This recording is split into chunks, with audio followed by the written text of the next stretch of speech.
This is a fairly simple and straightforward question of all the ML interviews. So why it's doing in jargon part now, as in cricket, we say that the simplest catches are the hardest to take. So let's just go through it.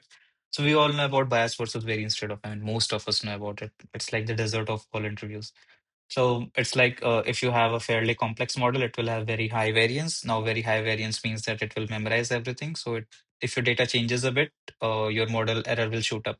Now, if your model has very high bias, it will generalize everything. So it's not specific to that particular data. This is classical underfitting, and high variance is classical example of overfitting. Now, why does error depends on bias and variance? This is what the hardest part of this particular bias versus variance trade-off is. Now, if you take any error and then if you do this all these steps of derivations which we won't do for the purpose of length of the reels, you'll figure out that whatever error you are having, and that could be broken down into three components, that is bias square plus variance plus irreducible noise. Now, this irreducible noise is the property of the data set, and we can do nothing about it. I mean, it's just dependent on data. But we can control bias and variance. So this is the derivations which tells you that for a model to have your error less, which is the final destination of every ML model, you'll have to have less bias and you'll have to have less variance.